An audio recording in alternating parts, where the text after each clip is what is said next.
எனக்கு அன்பான தெய்வ ஜனமே, இந்த அதிகாலை வேளையிலே அவருடைய பரிசுத்த நாமத்தினாலே உங்களுக்கு நான் வாழ்த்துகிறேன். இன்றைக்கு நம்முடைய வாழ்க்கையிலே தேவன் கொடுத்திருக்க மிக முக்கியமான ஊன்றுகோல் அவருடைய பரிசுத்த ஆவியானவர். நாம் தடுமாறி போகாதபடிக்கு, நம்முடைய பலவீனங்கள் வரும்பொழுது நாம் சோர்ந்து போகாதபடிக்கு, நம்முடைய ஜீவியத்திலே கர்த்தர் கொடுத்த ஒரு மாபெரும் கிருபைதான் அவருடைய தேற்றரவாளனாகிய பரிசுத்த ஆவியானவர். பரிசுத்த ஆவியானவர் நமக்குள் இருக்கிறதுனால தான் நமக்கு எல்லாவற்றை குறித்தும் அவர் நம்மை எச்சரித்து பேசுகிறார். நம்முடைய ஜீவியம் தடுமாறாதபடிக்கு கர்த்தர் நம்மை நடத்துவதற்கு காரணமே இந்த பரிசுத்த ஆவியானுடைய அனுபவங்கள் தான். இந்த பரிசுத்த ஆவியின் மூலமாய் நமக்கு கிடைக்கிற சில ஆசீர்வாதங்களை நாம் சிந்திக்க கர்த்தர் உதவி செய்வார். தேவனுடைய பிள்ளை வேதம் சொல்லுகிறது, தீத்தின் புஸ்தகம் 3ஆம் அதிகாரம் 5:7 வாசித்தோமானால் வேதம் சொல்லுகிறது, நாம் செய்த நீதியின் கிரியைகளை நிமித்தம் அவர் நம்மை ரட்சியாமல் தம்முடைய இரக்கத்தின்படியே மறுஜென்ம முழுக்கினாலும் பரிசுத்த ஆவியுடைய புதிதாக்குதலினாலும் நம்மை ரட்சித்தார். அவர் நமது இரட்சகராய் இயேசு கிறிஸ்து மூலமாய் அந்த பரிசுத்த ஆவியை நம்மேல் சம்பூர்ணமாய் பொழிய பண்ணினார். எனக்கு அன்பான தெய்வ பிள்ளையே, இந்த பரிசுத்த ஆவியானுடைய நிறைவினால் நமக்கு கிடைக்கிற சில ஆசீர்வாதங்கள், முதலாவது நாம் பார்த்தோம்னால் பொழியப்பட்ட ஆவியான மூலமாய் நமக்கு கிடைக்கிற ஆசீர்வாதங்கள். ஒன்று, கர்த்தர் கொடுத்த ஒரு மகிமையான ஒரு பரிசுத்த ஜீவியம். தேவனுடைய பிள்ளை 2 கொரிந்தியர் புத்தகம் 6ஆம் அதிகாரம் 16 நாம் வாசிக்கும் பொழுது தேவன் சொல்லுகிறார், நீங்கள் ஜீவனுள்ள தேவனுடைய ஆலயமாக இருக்கிறீர்கள். பரிசுத்த ஆவியானவர் வரும் பொழுது நம்முடைய பாவத்தை கர்த்தர் கண்டித்துணர்த்தி நம்மை பரிசுத்த வாழ்க்கைக்கு நேராக கர்த்தர் நடத்துகிறார். என அன்பான தெய்வ பிள்ளை, ஆவியானவர் மூலமாய் நமக்கு கிடைக்கிற ஆசீர்வாதங்கள் ஒரு பரிசுத்த ஜீவியம். நீ கர்த்தரிடத்தில் நெருங்கி ஜீவிக்க வேண்டுமானால் ஒவ்வொரு கிறிஸ்தவர்களும், தேவனை அறிந்தவர்களும், தேவனை அறிந்து கர்த்தரை துதிக்கிறவர்களுக்கும் கர்த்தர் கொடுத்திருக்க முதல் காரியம் ஒரு பரிசுத்த ஜீவியம். ஏனென்றால் பரிசுத்த ஆவியானவர் தங்கும் இடம்தான் பரிசுத்த ஆலயம்.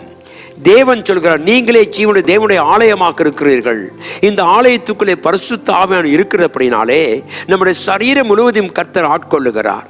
உலகத்தின் அசுத்தங்களுக்கு தப்பி ஜீவிக்கவும், பாவத்தை விட்டு விலகவும், நமக்குள்ளே கர்த்தரால் பொழியப்பட்ட அபிஷேகத்தின் வார்த்தைகள், இந்த அபிஷேக தேவனாகிய கர்த்தர் நம்மை பரிசுத்த ஜீவித்துக்கென்று நம்மை கர்த்தர் அழைத்திருக்கிறார். எத்தனை பெரிய ஆசீர்வாதம் தேவ பிள்ளையே! உலகத்திலே பாவத்திலும் அசுத்தத்திலும் வாழ்ந்த நம்மை தேவனாய் கர்த்தர் சொந்த இரத்தத்தினால் மீட்டெடுத்து நம்மேல் தேவனுடைய ஆவியை பொழிய பண்ணினார். இந்த ஆவியானவர் நமக்குள் தங்கியிருக்கிறபடினாலே நம்முடைய சரீரமாகிய ஆலயத்துக்குள்ளே பரிசுத்தம் இருக்க வேண்டும். பரிசுத்தம் இல்லாமல் ஒருவனும் தேவனை ஆராதிக்க முடியாது, தேவனிடத்தில் சேர முடியாது. இந்த காலைவேளை தேவனுடைய பிள்ளை, உனக்குள் ஒரு பரிசுத்த ஜீவியம் இருக்கிறதா? வேதம் சொல், நீங்களே ஜீவனுடைய தேவனுடைய ஆலயமாய் இருக்கிறீர்கள். இந்த ஆலயத்தின் மூலமாக தேவன் நமக்கு ஒரு பரிசுத்த ஜீவியத்தை கர்த்தர் வைத்திருக்கிறார். தேவனுடைய பிள்ளை, இந்த பரிசுத்த ஆவியானவர் வரும் பொழுது ரோமர் 14:17 வாசிக்கும் பொழுது நம்மை சந்தோஷத்தினால் நிரப்புகிறார். இது எத்தனை ஒரு ஆசீர்வாதம்! துன்மார்க்கத்திலும் அசுத்தத்திலும் இருந்த நம்மை தேவன் தெரித்தெடுத்து பிரித்தெடுத்து பட்டு வேறுபட்ட ஒரு வாழ்க்கை கொடுத்து நம்மை அவர் சந்தோஷத்தினால் நிரப்புகிறார். அருமையான தேவ பிள்ளையே, இந்த பரிசுத்த ஆவியானவர் நமக்கு கொடுத்துக்கப்பட்டனாலே நமக்கு ஆசீர்வாதங்களை கர்த்தர் வைத்திருக்கிறார். சொல்லுவோம், ஆண்டவரே, நீர் எங்களை நடத்துகிறபடினாலே நாங்கள் உமக்கென்று ஒரு பரிசுத்த ஜீவியத்தை செய்ய எங்களுக்கு உதவி செய்யும். ஒரு மகிமையான காரியத்தை நாங்கள் அறிந்து கொள்ள எங்களுக்கு உதவி செய்யும் சொல்லி கேட்போம். என்றால் பரிசுத்த ஆவியின் குடத்தில் வரும் பொழுது உங்களை பரிசுத்தத்தோடு நடத்துகிறது மாத்திரமல்ல, உங்களுக்கு சந்தோஷத்தையும் சமாதானத்தையும் கர்த்தர் தருகிறார். உடைந்து போன உனக்குள்ளே ஒரு மாற்றத்தை கொடுக்கவே ஆவியானவர் வந்திருக்கிறார். ஒரு நல்ல வாழ்க்கை வாழ கர்த்தரிடத்தில் ஒப்பு கொடுப்போம். கர்த்தாவே, இந்த உலகத்தில் நாங்கள் வாழ்கிற நாட்கள் எல்லாம் இந்த பரிசுத்தத்தின் தேவனாகிய கர்த்தர் வாசம் பண்ணும் ஒரு ஆலயமாக நீர் எங்களை மாற்றும். அப்பொழுது நாங்கள் உம்மை மகிமைப்படுத்துவோம். அதன் மூலமாக கர்த்தாவை நாங்கள் அநேகருக்கு சந்தோஷத்தை கொடுக்கவும், நாங்கள் சந்தோஷமாக வாழவும் எங்களுக்கு உதவி செய்யும். இந்த நம்பிக்கையோடு தேவப்பிள்ளை இருப்பாயானால் இன்றைக்கு கர்த்தராகிய ஆண்டவர் சொல்கிறார், என்னுடைய ஆசீர்வாதங்கள் உண்மையில் எப்பொழுதுமே பொழிய பண்ணுவேன். கர்த்தருடைய ஆவியானவர் பொழியப்பட்டதற்காய் நன்றி செலுத்துவோம். தேவன் இன்னும் நம்மை நடத்தி கொண்டிருக்கிறார். ஏற்ற காலத்திலே நாம் அநேகருக்கு கனி கொடுக்கிற ஒரு வாழ்க்கை வாழ ஆவியானவர் நமக்கு உதவி செய்வாராக. கண்களை மூடி ஜெபிப்போம். கிருபையும் இரக்கமும் அன்பும் உள்ள நல்ல தகப்பனே, இந்த அருமையான கால வேளைக்காய் ஒரு முறை நன்றி செலுத்துகிறேன்.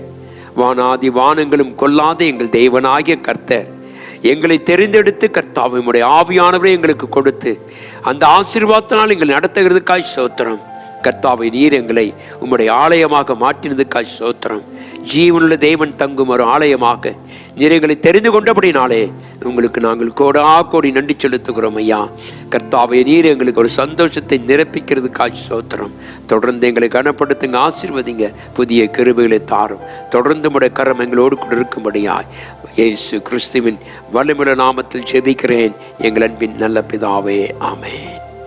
தேவன் உங்களோடு இருப்பாராக. ஆமென்.